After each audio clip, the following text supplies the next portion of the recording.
Hello guys, எல்லாரும் எப்படி இருக்கீங்க? இன்னைக்கு நான் உங்களுக்காக நம்ம சமந்தா நடிப்பில் ஒரு வித்தியாசமான தெலுங்கு படமாக வந்திருக்கக்கூடிய மா ఇంటి బంగారం இந்த படத்துடைய முழு கதை தான் இந்த வீடியோவில் நம்ம பார்க்க போகிறோம். இந்த படத்தோட ஒன்லைன் என்னன்னு பார்த்தீங்கன்னா, படத்தில் வர நம்ம ஹீரோயின் சமந்தா ஒரு நபரை காதலிச்சு கல்யாணம் பண்ணிக்கிறாங்க. அந்த நபர் ஊர்லேயே ஒரு பெரிய குடும்பத்தை சேர்ந்தால் அந்த குடும்பத்தில் யாருக்குமே இவங்களோட லவ் மேரேஜ் சுத்தமாக பிடிக்கல. அதனாலே சமந்தாவும் அவங்க ஹஸ்பண்டும் ஊருக்கு போகாமலே வெளியூர்ல தங்கிட்டு இருந்திருக்காங்க. ஒரு நாள் சமந்தா கணவருடைய தங்கச்சிக்கு கல்யாணம் மாதிரி அழைப்பு வந்திருக்கு. சரி, ஓகே, இதுதான் நல்ல டைம். மனைவியை கூட்டிட்டு திரும்ப நம்ம வீட்டுக்கு போய் குடும்பத்து கூட மிங்கிளாகி சமந்தாவை மருமகளா ஏத்துக்க வச்சிடலாம் அப்படின்ற மாதிரி பிளான் பண்ணி சமந்தாவுடைய ஹஸ்பண்ட் சமந்தாவை கூட்டிட்டு அந்த ஊர்ல இருக்க அவங்களுடைய பெரிய வீட்டுக்கு போறாங்க. அந்த வீட்டுக்குள்ள போனதும் சமந்தா தன்னால முடிஞ்ச அளவுக்கு தான் ஒரு நல்ல மருமகள் தான் அப்படின்ற மாதிரி ப்ரூவ் பண்ண ட்ரை பண்றாங்க. அப்படி இவங்க அந்த வீட்டுக்குள்ள ஒரு சாதாரண நார்மல் குடும்ப பண்ணா இருக்க ட்ரை பண்ணிட்டு இருக்கும் போதே இவங்களுடைய பாஸ்ட் லைஃப் இவங்கள துரத்த ஆரம்பிக்குது. பாஸ்ட் லைஃப்ல நம்ம சமந்தா என்னவா இருந்தாங்க, அவங்களுக்கு இந்த குடும்பத்துக்குள்ள இருக்கும்போது என்ன மாதிரியான சிக்கல்கள்லாம் வந்துச்சு, அதெல்லாம் எப்படி நம்ம ஹீரோயின் சமந்தா ஹேண்டில் பண்ணாங்க, கடைசியா அந்த வீட்டுக்கு அவங்க ஆசைப்பட்டபடி ஒரு நல்ல மருமகளா ப்ரூவ் பண்ணிக்கிட்டாங்களா, இப்படி பல கேள்விகளுக்கு நம்ம கொஞ்சம் கூட எதிர்பார்க்காத லெவல்ல பல திருப்பங்களோட சொன்ன படம் தான் இந்த மா ఇంటి బంగారం. தமிழ்ல எங்கள் தங்கம், தமிழ்ல எவன் டைட்டில் வச்சான்னு தெரியல, ஒரு மாதிரி செம காமெடியா இருக்குது. சரி, அதை விடுங்க. சரி வாங்க, இப்போ நம்ம இந்த படத்துடைய முழு கதைக்குள்ள போறதுக்கு முன்னாடி நம்ம சேனலுக்கு நீங்க புதுசா வந்துட்டீங்கன்னா மறக்காம நம்ம தமிழ் ஸ்டோரிஸ் சேனலை சப்ஸ்கிரைப் பண்ணிக்கோங்க. அண்ட் உங்களுக்கு இந்த வீடியோ பிடிச்சிருந்துச்சுன்னா லைக், கமெண்ட், ஷேர். லைக் பண்ணும்போது கமெண்ட் செக்ஷனில் ஹைப் பண்ணுற ஒரு ஆப்ஷன் வரும். அந்த ஹைப்பையும் கிளிக் பண்ணிட்டீங்கன்னா நம்ம சேனலில் போடக்கூடிய வீடியோக்கள் வெகுஜன மக்களுக்கு போய் சேரும். ஸோ மறக்காம ஹைப்பையும் கிளிக் பண்ணிக்கோங்க. சரி வாங்க, இப்போ நம்ம இந்த படத்துடைய முழு கதைக்குள்ளே போவோம். படத்தோட ஓப்பனிங் சீன்லேயே வீட்டை எதிர்த்து கல்யாணம் பண்ணிட்டு சந்தோஷமா வாழ்ந்துட்டு இருக்க ஒரு கப்பிள்ஸ் தான் காட்டுறாங்க. அவங்க வேற யாரும் இல்லை, படத்துடைய ஹீரோயினான நம்ம சமந்தாவும் அவங்க ஹஸ்பண்டும். சமந்தாக்குன்னு சொந்த பந்தம் யாரும் இல்லை, ஆனால் அவங்க ஹஸ்பண்டுக்கு ஊர்ல ஒரு பெரிய சொந்தமே இருக்கு. அந்த சொந்தங்களெல்லாம் எதிர்த்து இவர் கல்யாணம் பண்ணதுனால அவங்க வீட்டில் யாருமே இவங்களை ஏற்றுக்காம ஒதுக்கி வச்சிருந்துருக்காங்க. ஆனால் ஹீரோனை பொறுத்த வரைக்கும் சின்ன வயசுலேருந்தே அவங்களுக்குன்னு சொந்த பந்தம் யாரும் இல்லைல்ல. ஸோ அதனால ஒரு நல்ல குடும்பத்துக்காக இயங்கிட்டு இருக்காங்க. ஆனால் அவங்களுடைய கணவர் வீட்லேயோ இவங்களை ஏற்றுக்கவே இல்லை. இப்படியே போயிட்டு இருக்கும்போது தான் ஒரு நாள் இவங்க கணவருடைய தங்கச்சிக்கு கல்யாணம்ன்ற மாதிரி பேச்சு போயிட்டு இருக்கு. அந்த தங்கச்சி கல்யாணத்துக்கு இவங்களையும் அந்த குடும்பத்திலேருந்து இன்வைட் பண்ணுறாங்க. ஓகே, இதுதான் ஒரு நல்ல வாய்ப்புன்ட்டு சமந்தாவுடைய ஹஸ்பண்ட் ஹீரோனை கூட்டிட்டு அந்த ஊருக்கு திரும்ப போறாரு. அப்படி ஒரு ஊருக்கு போகும்போது ஒரு போலீஸ்காரர் தான் வந்து ரிசீவ் பண்ணி கூப்பிட்டு போறாரு. இவர் யாருன்னா நம்ம ஹீரோனோட கணவர் இருக்கார்ல, அவங்களுடைய தம்பி. அவர் தான் வந்து இப்போ இவங்க ரெண்டு பேரையும் கூட்டிட்டு வீட்டுக்கு போறாங்க. அப்படி வீட்டுக்குள்ள போனதும் அந்த மொத்த குடும்பமும் நம்ம ஹீரோனை தான் பாக்குறாங்க. யாருக்குமே நம்ம ஹீரோனை பிடிக்கல. முக்கியமா இவங்க கணவருடைய அப்பாவும் அம்மாக்கும் இவங்களுடைய கல்யாணத்துல சுத்தமா விருப்பமே இல்லை. அதனாலதான் இவங்களை ஒதுக்கியே வச்சிருந்திருக்காங்க. ஆனா இந்த முறை இவங்க வீட்டுல ஒரு நல்ல காரியம் நடக்க போகுது. ஸோ அதுக்காக இவங்க வீட்டு மூத்த பையன் இல்லைன்னா நல்லா இருக்காதுன்னு தான் இவங்களை இன்வைட் பண்ணிருப்பாங்க. ஸோ இவங்க வந்ததுமே நம்ம சமந்தா அவங்க ஆசைப்பட்டபடி அந்த குடும்பத்தில் இருக்கவங்க எல்லாரும் ரொம்ப நல்லவங்களா இருக்காங்க. அவங்க எல்லாருடைய மனசுலயும் நம்ம நின்று அந்த குடும்பத்தோடைய மூத்த மருமகளா நம்ம ப்ரூவ் பண்ணோம் அப்படின்ற மாதிரி நம்ம ஹீரோயின் களத்துல இறங்குறாங்க. ஆனால் ஹீரோயினுக்கு டஃப் கொடுக்குற விதத்தில் அதே வீட்டில் இவங்க கணவருடைய தம்பி போலீஸ்காரர் இருக்கார்ல, அவருக்கு ஒரு மனைவி இருக்காங்க. அவங்களுக்கு முறைப்படி கல்யாணம் பண்ணி இருந்திருக்காங்க.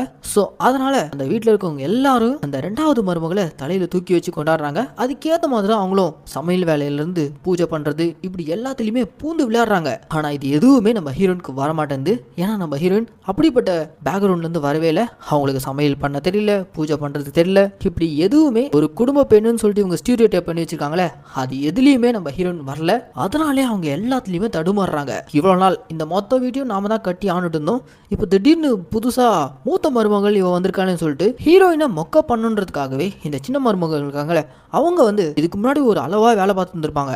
ஆனா இப்போ எல்லாத்தையும் இழுத்து போட்டு ஹீரோயினுக்கு எதுவுமே செய்ய வரலன்ற மாதிரி ஹீரோனை மொக்க பண்ணிட்டு அவங்க தான் சமையல் வேலையில் தூள் கலப்பிட்டு இருக்காங்க. காலையிலே பூஜை பண்றது, துளசி செடியை சுத்தி வர்றது, இந்த மாதிரி ஆர்த்தடாக்ஸ் ஃபேமிலியில இருக்க சில விஷயங்கள்லாம் பெண்கள் பண்ணுவாங்கல்ல, அது எதுவுமே நம்ம ஹீரோயினுக்கு வரல. அதெல்லாம் அந்த சின்ன மருமகள் பூந்து விளையாடிக்கிட்டு இருக்காங்க. எப்படியாச்சும் அவங்கள முந்தி நாம தான் இந்த குடும்பத்துல மூத்த மருமகன் ப்ரூவ் பண்ணி ஆகணும்னு சொல்லிட்டு ஹீரோயின் ஒவ்வொரு நாளும் முயற்சி பண்றாங்க. ஆனா எதுவுமே செல்ஃப் எடுக்கல. இவங்களால முடிஞ்ச அளவுக்கு அந்த குடும்பத்தில் இருக்கவங்களுக்கெல்லாம் வாய்க்கு ருசியா நல்லா சமைச்சு கொடுக்கலாம் சொல்லிட்டு ட்ரை பண்றாங்க. ஆனா பாவம் நம்ம ஹீரோனுக்கு சமையல்லையும் பூஜ்யம், சுத்தமா இவங்க கையில எதுவுமே வரல. இப்படியே போயிடுச்சுன்னா இந்த குடும்பத்துக்கு நம்மள சுத்தமா பிடிக்காது, நம்ம ஏதாவது பண்ணி ஆகணும்னு சொல்லிட்டு இங்கதான் நம்ம ஹீரோனுக்கு ஒரு ஐடியா கிடைக்குது. எஸ், இவங்களுக்கு ஒரு க்ளோஸ் ஃப்ரெண்ட் இருக்காங்க. அந்த ஃப்ரெண்டு ரொம்ப நல்லா சமைப்பாங்க. ஸோ அவங்களுக்கு கால் பண்ணி ப்ளீஸ் எனக்காக இந்த ஊருக்கு வந்து எனக்கு சமையல் கற்றுக் கொடுக்குறியா அப்படின்ற மாதிரி கூப்பிட, அதுக்கு அந்த ஃப்ரெண்டா எம்மா உனக்கு நான் அங்கே சமையல் கற்றுக் கொடுக்க வந்துட்டா இங்கே என் புருஷன் என்ன பண்ணுவான், அவன் கண்டிப்பாக என்ன விட மாட்டான் அப்படின்ற மாதிரிலாம் ஹீரோயின் ஃப்ரெண்ட் சொல்ல, உடனே நம்ம ஹீரோயினா ஹே உனக்கே தெரியும் சின்ன வயசுலேருந்து அனாத ஆசிரமத்துலேருந்து வளர்ந்துருக்கேன், இந்த மாதிரி நல்ல குடும்பத்துக்காக நான் எவ்வளோ எங்கியிருக்கேன் அது எல்லாத்தையுமே நான் உங்ககிட்ட தானே ஷேர் பண்ணியிருக்கேன், அந்த மாதிரி ஒரு குடும்பம் தான் கிடைச்சிருக்கு. ஆனா அந்த குடும்பத்துக்குள்ள என்னால முழுசா போக முடியல, அவங்களுடைய எல்லாரும் மனசுக்குள்ளேயும் போனோம்னா அவங்க எல்லாருக்கும் வாய்க்கு ருசியா நான் சமைச்சு கொடுக்கணும், எனக்கு தெரியும் நீ நல்லா சமைப்ப, நீ மட்டும் எனக்கு கூட வந்து ஹெல்ப் பண்ணனா கண்டிப்பா இந்த குடும்பம் என்ன மூத்த மருமகளா ஏத்துப்பாங்க, ஸோ ப்ளீஸ்மா எனக்கு வந்து ஹெல்ப் பண்ணு அப்படின்ற மாதிரி ஒரு மாதிரி நெஞ்ச நக்கிற மாதிரி பேச, சரிமா சோக பாட்டு பாடாத, என் புருஷன்கிட்ட ஏதாவது சொல்லி சமாளிச்சுட்டு வரேன் அப்படின்ற மாதிரி அவங்களும் கிளம்பி வராங்க. அப்படி கிளம்பி வந்த தான் ஃப்ரெண்டை ஹீரோயின் போய் ரிசீவ் பண்ணிட்டு, இன்னும் நான் ஸ்ட்ரெயிட்டா என் வீட்டுக்கெல்லாம் கூட்டு போக முடியாது, இதே ஊர்ல ஒரு லாட்ஜில் தங்க வைக்கிறேன், அங்கிருந்து நீ எனக்கு சமையல் கற்றுக் கொடு, கொஞ்ச நாளைக்கு நீயே சமைச்சு கொடுத்துட்டா இன்னும் பெட்டர் அப்படின்ற மாதிரி ஹீரோயின் சொல்ல, சரி ஓகேன்னு சொல்லிட்டு ஹீரோனோட ஃப்ரெண்டும் அந்த குடும்பத்துக்கே தெரியாம மொத்த குடும்பத்துக்கான சமையலை அவங்களே அவங்க எடுத்துருக்க ரூம்லேருந்து செஞ்சு கொடுத்துறாங்க.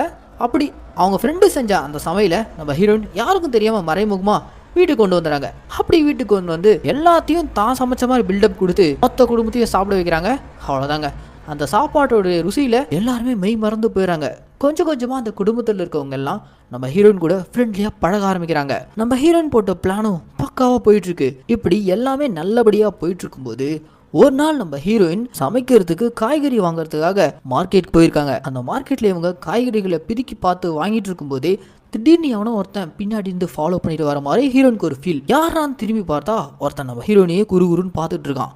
அவன் நேராக நம்ம ஹீரோயின் கிட்ட வந்து உன்னுடைய பேர் ஜான்சி தானே அப்படின்ற மாதிரி கேட்க, அந்த பேரை கேட்டதும் நம்ம ஹீரோயினுக்குள்ள ஒரு விதமான ஷாக். லியோ படத்துல பார்த்திபனை பார்த்து நீ தானே லியோ அப்படின்ற மாதிரி கேட்டாலே பார்த்திபன் ஒரு மாதிரி திரு முழிப்பான் பார்த்தீங்களா, அதே மாதிரி நீ தானே ஜான்சி அப்படின்ற மாதிரி அந்த பேரை கேட்டதுமே ஹீரோயின் ஒரு மாதிரி ஷாக் ஆகுறாங்க. ஆனா அந்த ஷாக்கை அந்த பேரை சொன்னவங்க கிட்ட காட்டாம ஜான்சியும் கிடையாது ஒன்றும் கிடையாது அப்படின்ற மாதிரி சொல்லிட்டு அவனை தவிர்த்துட்டு அங்கேருந்து போயிடறாங்க. ஆனா ஹீரோயின் பின்னாடியே ஃபாலோ பண்ணிட்டு வந்த அந்த நபர் இருக்கான்ல, அவன் இப்போ வேகமா அந்த ஊர்ல இருக்க ஒரு ஜெயிலுக்கு போறான். அந்த ஜெயிலுக்குள்ள கர்ணான்ற ஒரு கைதியை சந்திக்கிறான். இவன் தாங்க இந்த படத்துடைய மெயின் வில்லன். அவனை பார்த்ததுமே இந்த நபர், அண்ணே இன்னைக்கு மார்க்கெட்ல வச்சு ஜான்சியை பார்த்தேன் அப்படின்றவா சொல்ல, எது ஜான்சியை பாத்தியா? ஆமாண்ணே அவதான். ஆனா என்ன ஆளே மாறிட்டு இருக்கா, நீ தானே ஜான்சின்னு போய் கேட்டேன், ஆனா அவ இல்லன்ட்டா, ஏதோ தப்பா இருக்குண்ணே அப்படின்றவெல்லாம் இவன் சொல்ல, இதெல்லாம் கேட்டுட்டு இருக்க அந்த கர்ணாவா அந்த நபரை பார்த்து, இங்க பாரு உனக்கு அந்த பொண்ணு ஜான்சின்னு சந்தேகம் வந்துருச்சுல, நேரா போ அந்த பொண்ணை கொலை பண்ண முயற்சி பண்ணு, அப்படி நீ கொலை பண்ண முயற்சியில அந்த பொண்ணை நீ கொன்னுட்டனா அவ ஜான்சி கிடையாது, அதுவே அவ உன்னை கொன்னுட்டானா அவ கண்டிப்பா ஜான்சி, போயிட்டு அவளை கொலை பண்ண முயற்சி பண்ணு அப்படின்ற மாதிரி இந்த கர்ணா சொல்லி அனுப்ப அப்படியே கட் பண்ணா. இந்த பக்கம் அன்னைக்கு விடிய காலையில நம்ம ஹீரோயின் அவங்க குடும்பத்துக்கே தெரியாம ஃப்ரெண்டு ரூம்ல இருந்து ஃபுல்லா சமைச்சு இந்த சாப்பாடுலாம் எடுத்துட்டு மறைமுகமா வீட்டு பின்பக்கமா வர பாக்குறாங்க. அப்படி உள்ளுக்குள்ள வரும்போது திடீர்னு பாத்தீங்கன்னா இவங்க வீட்டு பக்கம் 4-5 வண்டிக்கு நிற்கிது. சம்பந்தமே இல்லாம இந்த டைம்ல யார் இந்த வீட்டுக்கு வந்திருக்கான்னு சொல்லிட்டு சந்தேகத்தோட நம்ம ஹீரோயின் போய் பார்க்கும்போது தான் மார்க்கெட்டில் பார்த்த அந்த நபர் தான் ஆளுங்களை கூப்பிட்டு வந்திருக்கான். ஆஹா இந்த பயவுல நம்மளை ஃபாலோ பண்ணிட்டு இவ்வளோ தொலைவு வந்துட்டானா, இந்த மாதிரி ஆளுங்களை இவன் கூப்பிட்டு வந்திருக்கான்னு மட்டும் வீட்டில் இருக்கவங்க யாருக்காவது தெரிஞ்சிச்சு பெரிய பிரச்சனை அப்படின்னு சொல்லிட்டு ஹீரோயின் அந்த இடத்துல அவங்க யோசிக்க ஆரம்பிக்கிறாங்க. கொஞ்ச நேரத்தில் சடன்னு ஹீரோனை கொல்றதுக்காக அந்த கேங் உள்ள இறங்க இங்க கொடுக்குறாங்க பாருங்க ஒரு ட்விஸ்ட். ஆரம்பத்துல இருந்து ஒரு மாதிரி குடும்ப பெண்ணா இருந்த நம்ம ஹீரோயின் டப்புனி இப்போ அப்படியே கில்பில் படம் ஹீரோயின் மாதிரி டிரான்ஸ்ஃபார்ம் ஆகி ஒரு தரமான ஃபைட். அவ்வளவுதான், இவங்களை கொல்ல வந்தவங்கள ஒருத்தனை விடாம சதைச்சு அனுப்புறாங்க. இங்க போடுறாங்க இன்டர்வல். இதுக்கப்புறம் தாங்க இந்த படத்துல நம்ம கொஞ்சம் கூட எதிர்பார்க்காத லெவல்ல பல திருப்பங்கள் கொட்டி கிடக்கு. ஹீரோயின் யாரு, இவங்களுடைய பேக் ஸ்டோரி என்ன, கர்ணான்ற அந்த கொடூரமான வில்லனுக்கும் ஹீரோயினுக்கும் என்ன சம்பந்தம், ஹீரோயின் அவங்களுடைய பாஸ்ட் லைஃப்ல ஜான்சியா இருக்கும்போது அவங்க என்னென்னலாம் பண்ணாங்க, சாதுவான பொண்ணுன்ற மாதிரி இந்த குடும்பம் நினைச்சுக்கிட்டு இருக்கு. ஆனா ஹீரோயின் ஒரு சாது மிராண்டா அப்படின்ற விஷயம் அந்த குடும்பத்துக்கு தெரிய வந்துச்சா, இப்படி பல கேள்விகளுக்கு நம்ம கொஞ்சம் கூட எதிர்பார்க்காத லெவல்ல பல திருப்பங்களோட செகண்ட் ஹாஃப்ல தான் சொல்லியிருக்காங்க. ஸோ இந்த வீடியோவை ஸ்கிப் பண்ணாம முழுசா பாருங்க. இப்போ இன்டர்வலுக்கு அப்புறம் என்ன நடக்குதுன்னா, ஹீரோயின் கிட்ட அடி வாங்கிட்டு போனால அவன் நேராக ஜெயிலுக்கு போயிட்டு நடந்த விஷயத்த சொல்ல, ஜெயிலில் இருக்க அந்த கர்ணான்ற கொடூரமான வில்லனுக்கு ஹீரோயின் தான் ஜான்சின்ற விஷயம் கன்ஃபார்ம் ஆயிடுது. இதுக்கு மேலேயும் இந்த ஜெயிலுக்குள்ள இருக்கிறதுல அர்த்தமே இல்லைன்னு சொல்லிட்டு இந்த கர்ணா என்ன பிளான் பண்றான்னா, அந்த ஜெயிலுக்குள்ளே ஒரு மிகப்பெரிய தீ விபத்தை ஏற்படுத்துறான். உள்ளுக்குள்ளே சிலிண்டர் வெடிச்சு கிட்டத்தட்ட 19 கைதிகள் இறந்து போறாங்க. அந்த 19 பேர்ல தானும் ஒருத்தன்ற மாதிரி ஜெயிலுக்குள்ள இருக்க எல்லாரையும் நம்ப வச்சுட்டு இவன் ஈஸியா அந்த ஜெயிலை விட்டு எஸ்கேப் ஆயிடுறான். அப்படி இவன் எஸ்கேப் ஆகி வெளியில வந்ததுக்கு காரணமே நம்ம ஹீரோயின் சமந்தாவை அடையறதுக்காக தான். ஸோ இப்படி ஒரு கொடூரமான வில்ல ஜெயிலை விட்டு எஸ்கேப் ஆயிருக்கான். இவனை நம்ம ஹீரோயின் எப்படி ஃபேஸ் பண்ண போறாங்களோ தெரியல. கற்பனா இந்த பக்கம் நம்ம ஹீரோயின் அன்னைக்கு விடிய காலையில இந்த கேங் கூட ஃபைட் பண்ணாங்கல்ல, இதை நம்ம ஹீரோனோட க்ளோஸ் ஃப்ரெண்டு பார்த்துட்டாங்க. அவங்க நம்ம ஹீரோயின் கிட்ட வந்து, ஹே உண்மையை சொல்லு, சின்ன வயசுல இருந்து நான் உன்னை பாக்குறேன், நீ என்கிட்ட இருந்து எதுவும் மறைக்கிற, தயவு செஞ்சு நீ யாருன்னு சொல்லு அப்படின்ற மாதிரிலாம் கேட்க, இந்த இடத்துல தான் நம்ம ஹீரோயின் தான் யாருன்றத பிளாஷ்பேக் ஓபன் பண்றாங்க. அந்த பிளாஷ்பேக்ல நம்ம ஹீரோயினும் அவளுடைய பெஸ்ட் ஃப்ரெண்டும் ஒரு அநாத ஆசிரமத்தில் தான் ஒன்னா வளர்ந்துருப்பாங்க. அந்த ஆசிரமத்தில் இருக்க குழந்தைங்கள குழந்தை இல்லாத சில தம்பதிகள் வந்து தத்தெடுத்துட்டு போவாங்க. அப்படி ஒரு அழகான கப்பிள்ஸ் வந்து நம்ம ஹீரோனோட க்ளோஸ் ஃப்ரெண்டை தத்தெடுத்து கூட்டு போயிறாங்க. தனக்குன்னு இந்த உலகத்துல சொந்த பந்தம் யாரும் இல்ல, தான் கூட தன்னுடைய ஃப்ரெண்டாச்சு இருந்தாலேன்னு சொல்லிட்டு சின்ன வயசுல ஹீரோயின் சந்தோஷமா இருந்திருப்பாங்க. ஆனா அவளையும் தத்தெடுத்து கூட்டு போனதுக்கு அப்புறம் அந்த ஆசிரமத்துல நம்ம ஹீரோயின் தனி மரமாயிடுறாங்க. அது போக அந்த ஆசிரமத்தை மெயின்டைன் பண்றவன் இந்த மாதிரி சின்ன பொண்ணுங்க கிட்ட எல்லாம் தப்பா நடந்துக்க பாக்குறான். இப்படியே போச்சுன்னா நம்மளையும் அவன் நாசம் பண்ணிடுவான் சொல்லிட்டு அந்த ஆசிரமத்தை விட்டே நம்ம ஹீரோயின் தப்பிக்கிறாங்க. அப்படி இவங்க தப்பிச்சதும் இந்த மோசமான உலகத்துல பல கஷ்டங்களை சந்திக்கிறாங்க. எல்லாத்தையும் கடந்து கடைசியா ஒரு லாட்ஜ்ல உங்களுக்கு வேலை கிடைக்குது. அந்த லாட்ஜ்லயும் ரொம்ப மோசமான மனிதர்கள், அவங்களுக்கு மத்தியில தான் நம்ம ஹீரோயின் வேலை பார்த்து பொழப்ப ஓட்டிட்டு இருக்காங்க. இதெல்லாம் நடந்துட்டு இருக்கும்போதே திடீர்னு ஒரு நாள் அந்த லாட்ஜுக்குள்ள ஒரு போராளி கும்பல் கையில ஆயுதங்களோட சடசடன் உள்ள இறங்குறாங்க. அந்த போராளி கும்பல்ல வெறும் ஆண்கள் மட்டும் இல்லைங்க, பெண்களும் இருக்காங்க, அவங்க கையில ஆயுதங்களும் இருக்கு. இதெல்லாம் நம்ம ஹீரோயின் பாக்குறாங்க. அப்புறம் தான் தெரிய வருது அந்த போராளி கும்பல் சாதாரண ஆட்கள் கிடையாது. அவங்க எல்லாருமே அதிகாரத்தை எதிர்த்து மக்களுக்காக போராடக்கூடியவங்க. எப்பெல்லாம் ஊருக்குள்ள அநியாயம் நடக்குதோ அப்பெல்லாம் இவங்க வந்து அநியாயம் பண்றவங்களை அழிச்சிட்டு அதிகாரத்தில் இருக்கிறவங்களுக்கு பயத்தையும் காமிச்சிட்டு காட்டுக்குள்ள போய் பதுங்கிடுவாங்க. கிட்டத்தட்ட இவங்க மக்களுக்கு நல்லது பண்ணக்கூடிய ஒரு இயக்கமா இருக்காங்க. இந்த போராளி கும்பல் இப்போ ஹீரோயின் வேலை பார்க்குற அந்த லாட்ஜுக்குள்ள வந்து தப்பானவங்களெல்லாம் சூறையாடிக்கிட்டு இருக்க, அதே லாட்ஜுக்குள்ள ஒருத்தன் ரொம்ப நாளா நம்ம ஹீரோனை அபியூஸ் பண்ணிட்டு இருப்பான்.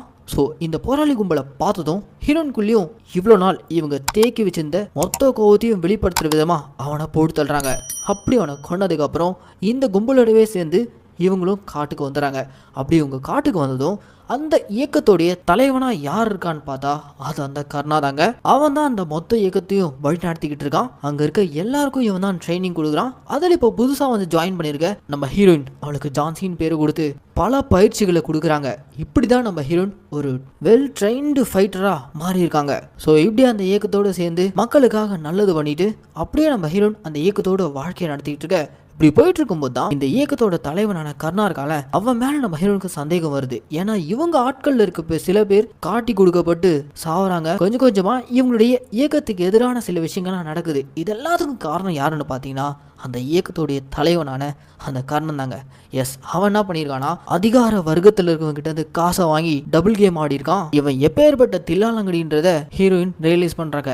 இதுக்கு மேலேயும் இவனை விட்டு வச்சா இந்த கூட்டத்தில் இருக்க அப்பாவிகள் எல்லாரையும் கொன்றுவான், மக்களையும் இவன் அதிகார வர்க்கத்தால நசுக்கிடுவான். ஸோ இதுக்கு மேலே இவனை விட்டு வைக்கக்கூடாதுன்னு சொல்லிட்டு இவன் பதுங்கி இருக்கக்கூடிய லொகேஷனை போலீஸ்க்கு இன்ஃபார்ம் பண்ணி இவனை போலீஸ்ல பிடிச்சி கொடுத்துறாங்க. ஸோ இப்படிதான் இந்த கர்ணா போலீஸ்ல மாட்டிருப்பான். இந்த சம்பவத்துக்கு அப்புறம் நம்ம ஹீரோயின் அங்கிருந்து வெளியேறி இந்த போராளி வாழ்க்கையெல்லாம் விட்டுட்டு அமைதியான ஒரு சந்தோஷமான குடும்ப வாழ்க்கைக்குள்ள போகணுன்றதுக்காக ஒரு நல்ல பையனா பார்த்து இவங்க கல்யாணம் பண்ணியிருக்காங்க. இவங்க ஆசைப்பட்டபடியே இவங்களுக்கு ஒரு நல்ல கணவர் அமைஞ்சிருக்கான். அண்ட் அவங்களுடைய குடும்பமும் இவங்களுக்கு ரொம்ப பிடிச்சிருக்கு.